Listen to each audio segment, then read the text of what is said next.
Hello friends, my name is Dr. Priyanka and today we will discuss about the animal cell structure यानी animal cell के अंदर कौन कौन सी organelles होती हैं उसके बारे में डिस्कस करेंगे।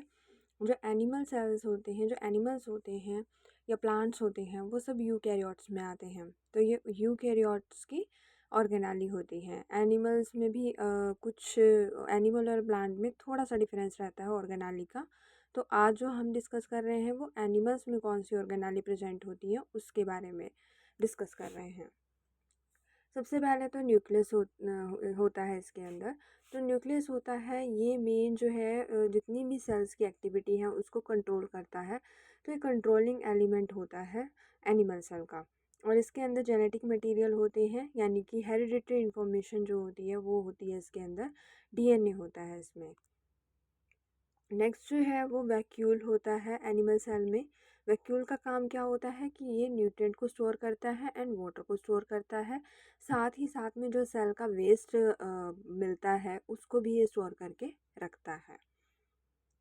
नेक्स्ट होता है हमारे पास माइटोकॉन्ड्रिया। तो माइटोकॉन्ड्रिया जो है वो यूकैरियोटिक सेल्स के अंदर प्रेजेंट होता है एंड मोस्टली जो एनर्जी रिलीज होती है रेस्पिरेशन में वो यहीं पे होती है।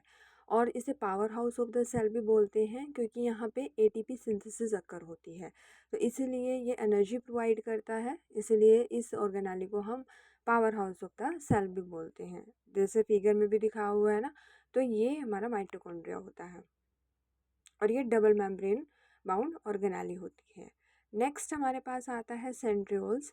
सेंट्रियोल जो है इनका काम होता है सेल डिवीज़न में हेल्प करना, और दूसरा काम होता है कि ये सेल स्ट्रक्चर को मेंटेन करके रखते हैं और जो इंट्रासेलुलर ट्रांसपोर्ट सिस्टम होता है उसको ये मेंटेन करते हैं। तो जो भी ट्रांसपोर्ट हो रहा है साइटोप्लाज्म या उससे बाहर, तो उसको ये कंट्रोल कर रहे होते हैं।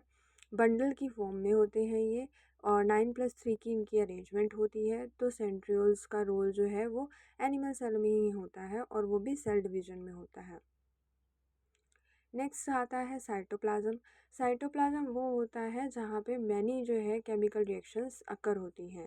साइटोप्लाज्म के अंदर डिजॉल्व न्यूट्रिएंट्स होते हैं एंड सॉल्ट होते हैं। फिर नेक्स्ट जैसे फिगर में दिखाया हुआ है राइबोसोम। राइबोसोम क्या करता है ना, ये प्रोटीन की सिंथेसिस होती है यहाँ पे। और मेनली राइबोसोम जो एनिमल के अंदर प्रेजेंट होता है वो 80S होता है, मतलब 60S एंड 40S से मिल करके वो बना होता है। नेक्स्ट है एंडोप्लाज्मिक रेटिकुलम, जैसे फिगर में दिखाया हुआ है।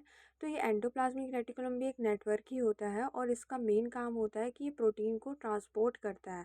जो राइबोसोम में प्रोटीन बनते हैं उनको ट्रांसपोर्ट करता है और उनकी प्रोसेसिंग करता है। मतलब उसमें बाद में जो प्रोटीन में हाइड्रोक्सिल ग्रुप लगाना है या सल्फर ग्रुप लगाना है, वो जो काम होगा वो एंडोप्लाज्मिक रेटिकुलम में होगा।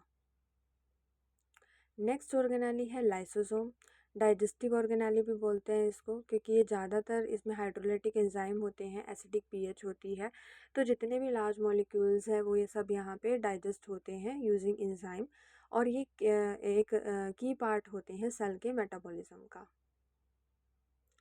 नेक्स्ट है सेल मेम्ब्रेन। तो एनिमल में सेल मेम्ब्रेन जो होती है वो क्या कंट्रोल करती है, बाहर एक कवरिंग होती है, तो वो मूवमेंट ऑफ सब्सटेंस को in and out of the cell control करती है।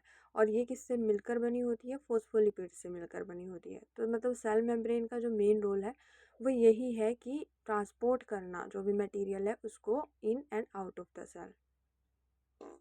और लास्ट जो है वो है गोल्गी कॉम्प्लेक्स। तो गोल्गी कॉम्प्लेक्स जो होता है वो क्या करता है, वो पैकेजिंग करता है प्रोटीन की इनटू वेसिकल्स एंड प्रोसेस करता है। इसमें भी हाइड्रोक्सिलेशन या जो भी अटैचमेंट करना है, कार्बोहाइड्रेट ग्रुप अटैच करना है कि ग्लाइकोप्रोटीन बनाने हैं, तो वो सारा काम जो होता है वो गोल्गी कॉम्प्लेक्स में होता है। तो ये सारी ऑर्गेनेली जो होती हैं वो एनिमल सेल में प्रेजेंट होती हैं। आई होप आपको मेरी ये वीडियो पसंद आई होगी।